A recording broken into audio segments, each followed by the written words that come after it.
Could a year without a summer happen again? Tambora also provides a sobering benchmark for assessing potential future volcanic disasters. Despite its catastrophic impact, Tambora wasn't even close to the largest volcanic eruption in Earth's history. October eruption, approximately 74,000 years ago, ejected an estimated 2,800 cubic kilometers of material, nearly 20 times more than Tambora. Some paleoclimatologists believe Toba may have triggered a volcanic winter lasting a decade and created a population bottleneck in human evolution. The events of 1816 raise an inevitable question. Could a year without a summer happen again? The answer, unfortunately, is an unequivocal yes. The geological record makes it clear that eruptions on the scale of Tambora, while rare, are recurring features of Earth's volcanic activity. Statistically speaking, we can expect a Tambora-scale eruption approximately every 1,000 years. What would a Tambora-like eruption mean for our modern world? The impact would be profoundly different from 1816, but not necessarily less severe. Our globally integrated food system provides buffers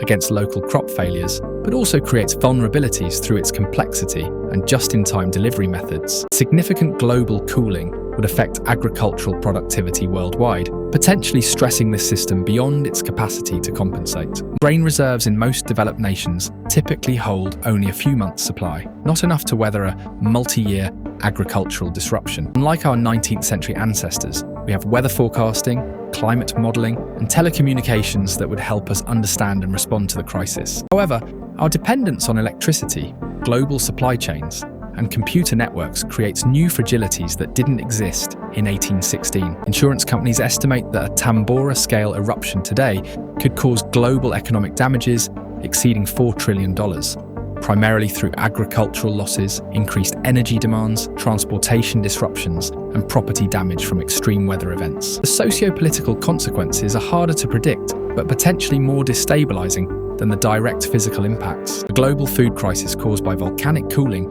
could exacerbate existing tensions between nations and within societies. However, not all news is grim. A scientific understanding of volcanic climate forcing would allow us to anticipate the effects and implement mitigation strategies. Unlike our ancestors in 1816, we would know exactly what was happening. This knowledge itself is a form of resilience that wasn't available 2 centuries ago. We now have international organizations dedicated to disaster response, food security, and humanitarian aid. While these systems have never been tested by a global crisis on the scale of a volcanic winter, they represent capabilities for coordinated response that simply didn't exist in the 19th century.